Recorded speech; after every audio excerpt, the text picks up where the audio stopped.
20 फरवरी साल 1996 की बात है। सुबह के लगभग 10:30 बजे के आसपास का वक्त हो रहा था। मध्य प्रदेश के रीवा सेंट्रल जेल में जो सरकारी आवास बने हुए थे, अधिकारी जहां पर रहते थे, वहां से एक चीखने की आवाज आती है। वो बहुत पूरी ताकत के साथ चीख निकली थी और इस चीख को सुना था सहायक जेलर की एक पत्नी होती हैं, उनकी बेटी होती है। माँ और बेटी आपस में बातचीत कर रही थी और बातचीत करने के दौरान माँ अपनी बेटी से पूछती है कि बेटा, क्या तुमने भी चीखने की आवाज़ सुनी जैसे मैंने चीखने की आवाज़ सुनी? बेटी कहती है, हाँ मम्मी, मैंने भी चीखने की आवाज़ सुनी, लेकिन ये चीख किसकी थी मुझे कुछ नहीं पता।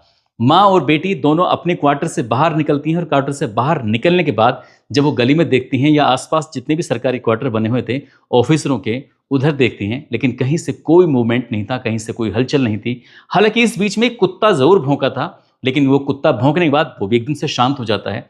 इसके बाद माँ और बेटी इंतजार करती रहती हैं, देखती रहती हैं, लेकिन कोई हलचल नहीं, कोई मूवमेंट नहीं, कोई चीख नहीं, कोई चिल्लाहट नहीं। तो उन्हें लगता है कि शायद कोई बच्चे खेल रहे होंगे, इसलिए बच्चों में से खेलने में ही किसी की चीख निकली होगी। वो माँ और बेटी दोनों अपने कमरे में आती हैं। अपने कमरे में आने के बाद अपना काम निपटाना शुरू कर देती हैं, लेकिन वो ये नहीं जानती थी कि सहायक जेलर की एक बेटी, जिसकी उम्र लगभग 16 साल के आसपास होती है, वो बेटी घर में अकेली मौजूद थी और इसी बीच में उसी की चीखने की आवाज़ें थी। ये चीख पहले तो सुनी इन माँ बेटी ने, जो कि ये भी सहायक जेलर अधिकारी की पत्नी हो और बेटी होती है, और फिर इसके बाद इस चीखों की जो पूरी गूंज थी वो पूरे मध्य प्रदेश ने सुनी। मध्य प्रदेश से होती हुई ये चीखें सीधे पहुंच जाती हैं सुप्रीम कोर्ट, और सुप्रीम कोर्ट के बाद इस चीख की जो आवाज़ थी, इस चीख की जो गूंज थी, वो राष्ट्रपति प्रतिभा पाटिल के कानों तक नहीं पहुंच पाई। काश उनके कानों तक पहुंचती, तो जिसकी वजह से उस लड़की की चीख निकली थी, तो शायद उन्हें फांसी के फंदे पर लटकता हुआ पूरा देश देखता, पूरा देश सुनता, और इस कहानी को फिर इतिहास के पन्ने में हमेशा हमेशा के लिए दर्ज हो जाती है। लोग इसके बारे में जानते कि आखिरकार क्या मामला था। आज की इस कहानी के माध्यम से हम यही जानने और समझने की कोशिश करेंगे कि आखिरकार वो चीख किसकी निकली थी, चीख किसकी वजह से निकली थी, अगर उस कहानी में आगे होता क्या है। आदाब, नमस्कार, सत श्री अकाल। मैं उस्मान सैफी। 21 फरवरी साल 1996 की ये बात है। मध्य प्रदेश के सेंट्रल रीवा जेल की बात है।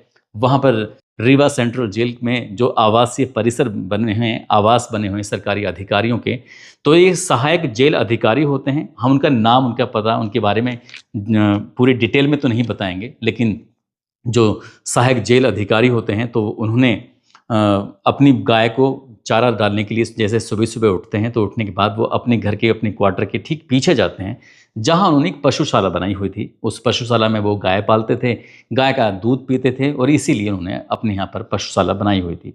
जैसे वो वहाँ पीछे पहुँचते हैं अपने क्वार्टर के पीछे, वो देखते क्या है कि जो उनके घर के पीछे जो एक सेफ्टिक टैंक बना हुआ है, उस सेफ्टिक टैंक पे जो स्लिप पड़ा हुआ था, वो स्लिप हटा हुआ था। तब तक दिन निकला हुआ था, दूर की चीज़ें भी दिखाई दे रही थी, क्योंकि साफ सुथरा हो चुका, सुबह सुबह का ये वक्त था।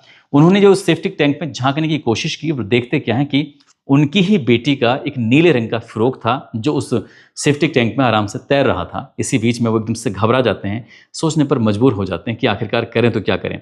यहाँ इधर उधर देखते हैं, इधर उधर देखने के बाद सीधे अपने क्वार्टर में पहुंचते हैं। क्वार्टर में पहुंचने के बाद फ़ोन लगाते हैं। लैंडलाइन का ज़माना था, लैंडलाइन फ़ोन से फ़ोन करते हैं सिविल लाइन्स थाने में, और एसएचओ को कहते हैं कि एसएचओ साहब, जितनी जल्दी हो सके आप यहाँ रीवा सेंट्रल जेल के परिसर में, जहाँ पर सरकारी क्वार्टर बने हुए हैं, आवास बने हुए हैं, आप यहाँ पे आ जाइए। जैसे ही एसएचओ साहब को ये सूचना मिलती है, एसएचओ अपनी टीम के साथ मौके पर पहुंच जाते हैं। मौके पर आने के बाद वो पूछते हैं कि आखिरकार मामला क्या है, बात क्या है। वो कहते हैं कि साहब, मेरा जो सरकारी क्वार्टर नंबर 2 है, उसके पीछे एक सेफ्टिक टैंक है, सेफ्टिक टैंक में उनकी बेटी का फ्रॉक तैर रहा है। जैसे वो देखा जाता है, उसके बाद फिर सफाई कर्मचारियों की टीम बुलवाई जाती है और सफाई कर्मचारियों की टीम को उस सेफ्टिक टैंक में उतारा जाता है।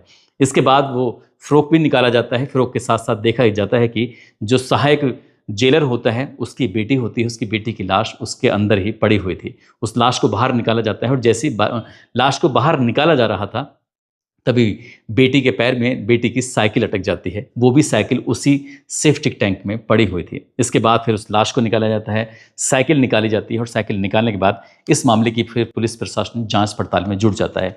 जैसे जांच पड़ताल में जुटता है, तो पता चलता है कि जो सहायक जेलर साहब हैं, वो भी यहीं रहते हैं। उनकी पत्नी हैं, उनकी 2 बेटियां हैं और एक बेटा है। लेकिन जब उनकी बेटी गायब हुई थी, तब ना घर पे वो खुद थे, ना उनकी छोटी वाली बेटी थी। पत्नी और बेटा जो होता है, वो ससुराल गए हुए थे, यानी कि बच्चा था वो अपनी नानी के घर गया हुआ था। कहानी को शुरू इस तरह से होती है कि 20 फरवरी साल 1996 की सुबह 7:30 बजे के आसपास का वक्त हो रहा था। जो सहायक जेलर साहब होते हैं, उनकी बेटी होती है छोटी वाली, जिसकी उम्र लगभग 12 साल के आसपास होती है, वो सुबह तैयार होती है। तैयार होने के बाद वो स्कूल चली जाती है, विद्यालय चली जाती है। जब सुबह के 9 बजते हैं तो सहायक जेलर साहब जो होते हैं वो भी तैयार होते हैं, और तैयार होने के बाद सुबह 9 बजे वो अपनी ड्यूटी के लिए निकल जाते हैं। जो उनकी 16 साल की बेटी है, जो बोर्ड की परीक्षा की तैयारी कर रही थी, अब वो विद्यालय नहीं जा रही थी, बोर्ड की परीक्षा की तैयारी वो अपने ही घर से कर रही थी। लेकिन जैसे ही वो बेटी अपने घर पे अब अकेली रह जाती है, लेकिन इसी बीच में एक गार्ड है, जो गार्ड रोज ही यहाँ पर आता है, यहाँ के घर की साफ सफाई करता है, यहाँ के घर में जो चीज़ों को व्यवस्थित करता है, सब कुछ देखभाल करता है। इसका नाम होता है मोलाई राम। मोलाई राम गार्ड यहाँ पर पहुँच जाता है, और उसके बाद वो अपने कमरे की जो सहायक जेलर साहब का कमरा होता है उसकी साफ सफाई में जुट जाता है, उसमें लग जाता है। कुछ देर के बाद यहाँ पर एक सजा याफ्ता कैदी होता है, जिसका नाम संतोष कुमार होता है। संतोष कुमार भी आता है, और उसका काम था माली का काम, चाहे वो गाय की सेवा करना हो, गाय के लिए चारे की व्यवस्था करना हो, या फिर पीछे जहाँ पशु पाले जा रहे थे वहाँ की साफ सफाई करना हो, वो अपने काम में जुट जाता है। और अपने काम में जुटने के बाद ये सुबह 10:30 बजे के आसपास का वक्त हो रहा था, एक चीख की आवाज़ सुनाई देती है। जो चीख की आवाज़ सुनाई देती है, पास में ही जो दूसरा क्वार्टर है जहाँ पर दूसरे एक जेल के अधिकारी रहते हैं, उनकी पत्नी और उनकी बेटी ने वो आवाज़ सुनी, और आवाज़ सुनने के बाद वो वहाँ तक आती भी हैं, आके देखती भी हैं, लेकिन उन्हें वहाँ पर कोई किस तरह की हलचल नहीं, किस तरह का कोई मूवमेंट नहीं दिखाई दे रहा था। इसलिए माँ और बेटी वापस लौट जाती हैं। लेकिन करीब करीब 1 घंटे के बाद फिर ये लगभग 11:30 बजे के आसपास का वक्त हो रहा था, जिस लड़की ने, जिसकी माँ ने ये चीखों की आवाज़ सुनी थी, वो बेटी अपने घर से एक ऑडियो कैसेट लेती है। ऑडियो कैसेट लेने के बाद सीधे उसी घर के दरवाजे पर पहुंच जाती है, और दरवाजे पर पहुंचने के बाद कहती है कि मैं अपनी सहेली से मिलने के लिए आई हूँ। लेकिन यहाँ पर एक जो गार्ड और एक दूसरा जो एक कैदी था, वो जो घर में काम कर रहा था, उन्हीं में से एक आता है। सामने आने के बाद वो कहता है कि बेटा क्या बात है, तुम्हें किससे मिलना है, क्या? तो लड़की बताती है कि मैं अपनी सहेली से मिलने के लिए आई हूँ, ये एक ऑडियो कैसेट है, मैं इसे वापस करने के लिए आई हूँ। जैसी ऑडियो कैसेट वापस करने वाली बात आती है तो कहते हैं कि जो उनकी बेटी है जेलर साहब की, वो यहाँ पर नहीं है, वो अपनी सहेली के पास साइकिल लेकर यहाँ से चली गई है। वो जब आ जाएगी तब आप आना, और आने के बाद जो भी आप उसको देना चाहते हैं देकर चले जाना। जैसे ये बात कही जाती है, उसके बाद फिर वो चले जाते हैं। दोपहर के लगभग 12:30 बजे के आसपास का वक्त हो जाता है। जो छोटी वाली बेटी स्कूल पढ़ने के लिए गई थी, फिर वो भी आ जाती है। वो आती है तो उसके बाद फिर पूछा जाता है, गार्ड से पूछती है कि दीदी कहाँ पर है। गार्ड ने भी वही बात बताई, और जो दूसरा कैदी वहाँ पर काम कर रहा था उससे पूछा जाता है तो उसने भी एक ही बात बताई कि तुम्हारी जो बहन है वो साइकिल लेकर अपनी सहेली से मिलने के लिए गई हुई है। इस बीच में वो लड़की अपने काम में जुट जाती है, जो भी अपना काम था, आराम था या खाना पीना जो भी कुछ करना था, वो अपने काम में लग जाती है। शाम के जब 6 बजते हैं, ये गार्ड और दूसरा जो कैदी होता है वो 1 बजे तक यहाँ काम करते हैं, और 1 बजे के बाद अपने वापस चले जाते हैं, क्योंकि उन्हें सुबह 10 बजे आना होता है, और 10 बजे आने के बाद वो दोपहर 1 बजे तक काम करते हैं, और 1 बजे तक काम करने के बाद फिर वो अपने चले जाते हैं जहाँ उनको जाना होता है। इसके बाद शाम के जब 6 बजते हैं तो जेलर साहब अपने घर आते हैं, और घर आने के बाद छोटी वाली बेटी दिखाई देती है, और जब छोटी वाली बेटी दिखाई देती है तो उससे पूछते हैं कि बेटा तुम्हारी बड़ी बहन कहाँ है? तो वो कहती है कि पापा वो अपनी सहेली से मिलने के लिए गई हुई है, जब मैं आई थी तभी उन्होंने बताया, गार्ड अंकल ने, कि वो साइकिल से गई हुई सहेली से मिलने के लिए। लेकिन यहाँ पर जब बेटी शाम तक वापस नहीं आती है, तब जो पिता की चिंता बढ़ जाती है। चिंता बढ़ने के बाद जहाँ जहाँ वो जा सकती थी, जो उसकी सहेली थी, उनके पिता उनके पास जाते हैं, उनसे पूछते हैं कि क्या मेरी बेटी तुम्हारे पास आई है? सबसे बारी बारी से पूछा जाता है, लेकिन सब के सब मना कर देते हैं, इनकार कर देते हैं कि नहीं जी, आपकी बेटी तो यहाँ पर नहीं आई। इसके बाद पुलिस को सूचना दी जाती है। पुलिस की सूचना के साथ साथ जो जेल में काम करने वाले कर्मचारी थे, उन सभी से बातचीत की जाती है, जिनकी ड्यूटी रहती है उनसे बातचीत की जाती है, लेकिन उस बेटी का कहीं भी कुछ अता पता नहीं चलता है। इसके बाद पूरी रात उस लड़की को तलाशा जाता रहता है, ढूंढा जाता है, आसपास का जो इलाका था वो छाना जाता है, लेकिन उस लड़की का कहीं भी कुछ अता पता चलता ही नहीं है। अब दिन निकल आता है, पुलिस वाले जो होते हैं वो भी घर अपने निकल जाते हैं, जो आसपास के लोग होते हैं वो भी आराम करने के लिए निकल जाते हैं, लेकिन उनको याद आता है कि जो गाय है वो भूखी होगी, उसके लिए चारे की व्यवस्था कर दी जाए। और जैसे ही गाय को चारा डालने के लिए वो पहुंच जाते हैं, अपने घर के पीछे जो क्वार्टर जो एरिया बना हुआ है जहाँ पशु पलते हैं, वहाँ जाके जब सेफ्टी टैंक में देखा जाता है तो उसके बाद फिर उनकी नींद टूट जाती है, वो एकदम से सख्ते में आ जाते हैं। पुलिस आती है और पुलिस मामले की जांच पड़ताल में जुट जाती है। पुलिस ने उस मोलाई राम को भी अपनी हिरासत में लिया, और साथ ही जो कैदी होता है उसको भी हिरासत में लिया, और हिरासत में लेने के बाद पुलिस ने उनसे सख्ती से पूछताछ करना शुरू किया।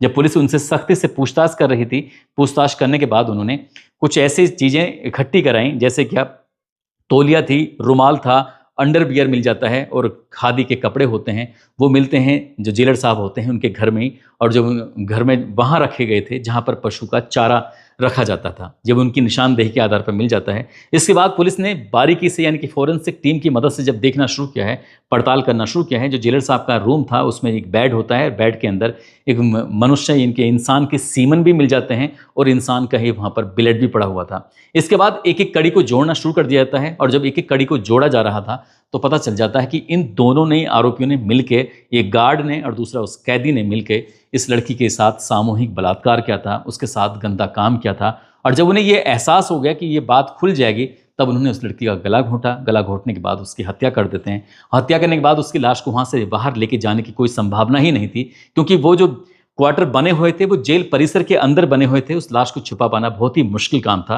इसलिए उन्होंने जो घर के पीछे सेफ्टिक टैंक बना हुआ था, उस सेफ्टिक टैंक की जो स्लैब था उसको हटाते हैं। हटाने के बाद उस लड़की की लाश को उसके अंदर डाल दिया जाता है। साथ ही जो उसकी साइकिल थी, साइकिल को भी डाल दिया जाता है। अगर कोई पूछेगा तो कह देंगे कि लड़की किसी से मिलने के लिए गई हुई है।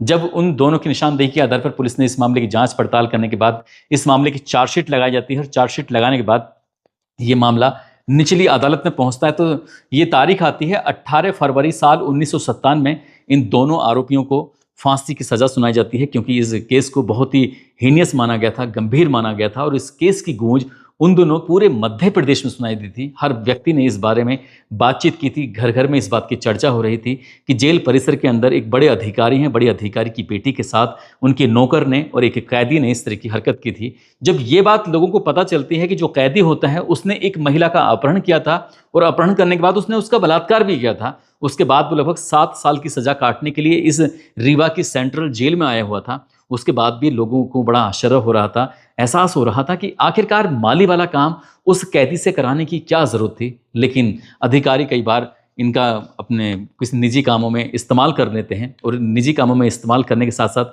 कोर्ट ने भी इस बात को माना कि इन्होंने विश्वासघात किया था, क्योंकि रोज़ सुबह 10 बजे आना, उसके बाद फिर 1 बजे चले जाना, और 1 बजे चले जाने के बाद फिर इस घर में उनके साथ जो व्यवहार होता था वो परिवार के सदस्य के जैसा व्यवहार होता था। लेकिन उन्होंने जिन बेटी के साथ किया वो वाकई अपना आप में सोचने पर मजबूर करने वाला था। मामला फिर हाई कोर्ट पहुंच जाता है, और जब हाई कोर्ट पहुंचता है तो 9 दिसंबर 1998 को हाई कोर्ट ने इनकी निचली अदालत के फैसले को बरकरार रखा, और बरकरार रखते हुए कहा कि इन्हें फांसी के फंदे पर तब तक लटका के रखा जाए जब तक इन दोनों के प्राण ना निकल जाएं। इसके बाद फिर इन्होंने सुप्रीम कोर्ट की तरफ रुख किया, और सुप्रीम कोर्ट की तरफ से भी फैसला आ जाता है 26 अक्टूबर साल 1999 को। और जैसे सुप्रीम कोर्ट की तरफ से फैसला आता है तो सुप्रीम कोर्ट ने भी इस निचली अदालत के और हाई कोर्ट के फैसले को बरकरार रखा। उन्होंने कहा कि इन्होंने विश्वासघात किया है, जिसके घर में रहते थे, जहां जाते थे, उनके साथ काम करते थे। उन्होंने उस जो बेटी हाई स्कूल की परीक्षा की तैयारी कर रही थी, जिसकी माँ उस दिन घर पर नहीं थी, जिसका भाई उस दिन घर पर नहीं था, जिसका पिता ड्यूटी पर गया होता, उन्होंने इसके साथ विश्वासघात किया है। वो भी यही कहते हैं कि इनको फांसी के फंदे पर तब तक लटका के रखा जाए जब तक इनके प्राण ना निकल जाए। इसके बाद फिर उनके पास एक रास्ता होता है राष्ट्रपति के यहाँ अपील करने का। फिर राष्ट्रपति के यहाँ अपील की जाती है, और उन दोनों राष्ट्रपति थी प्रतिभा पाटिल। प्रतिभा पाटिल ने इस मामले की सुनवाई की। ना केवल इस मामले की सुनवाई की, ऐसा बताया जाता है कि लगभग 35 ऐसे मामले थे, 35 ऐसे मामलों में जिन्हें फांसी की सज़ा सुनाई गई थी, उन फांसी की सज़ा वालों को आजीवन कारावास बदल दिया था। और उसी केस में से एक केस ये था। काश राष्ट्रपति प्रतिभा पाटिल ने उस लड़की की चीखों को महसूस किया होता, जिस चीख को महसूस किया था एक अधिकारी की पत्नी ने, उनकी बेटी ने, और उस चीखों को फिर पूरे मध्य प्रदेश ने महसूस किया था। अगर राष्ट्रपति ने भी इसको महसूस किया होता तो इन दोनों आरोपियों मोलाई राम और संतोष कुमार को फांसी के फंदे पर लटकाने से कोई नहीं रोक सकता था। और इस बात की गूंज फिर पूरे देश भर में फैलती। फिर एक मैसेज जाता, एक संदेश जाता कि बुरे काम करने वालों के साथ कुछ ऐसा ही होता है। दोस्तों, इस पूरे घटनाक्रम को सुनाने का उद्देश्य किसी को परेशान करना नहीं है, किसी का दिल दुखाना नहीं है, बल्कि आपको जागरूक करना है, आपको सचेत करना है। और आप जाते जाते, ये हरियाणा की रहने वाली हैं शिवानी, और नासिक के रहने वाले हैं रिजवान अंसारी। आज इनका जन्मदिन है, इनको जन्मदिन की ढेरों सारी शुभकामनाएं, बहुत बहुत मुबारकबाद। और कासगंज के रहने वाले हैं राम गोपाल सिंह सोलंकी, आज इनकी शादी की सालगिरह है, इनको शादी की सालगिरह की बहुत बहुत शुभकामनाएं, बहुत बहुत मुबारकबाद। और कुछ लोगों ने नाम लेने की अपील की है, जिसमें संजिला मुर्मू हैं, एडवोकेट सारिका मखीजा रुद्रपुर से, चीकू शर्मा, हेमंत कुमार, सावित्री विश्वकर्मा, कप्तान सिंह, हाशिम सिद्दीकी, राजीव बंसल, नसीम कैफ, कृपाल सिंह, निकिता सिंह, नीलेश प्रसाद, अंशु सक्सेना, अनवर शेख, रहमत अली, मुन्ना कुमार यादव, अरमान खान, आप सब लोग अपना ख्याल रखें, सुरक्षित रहें। जय हिंद, जय भारत।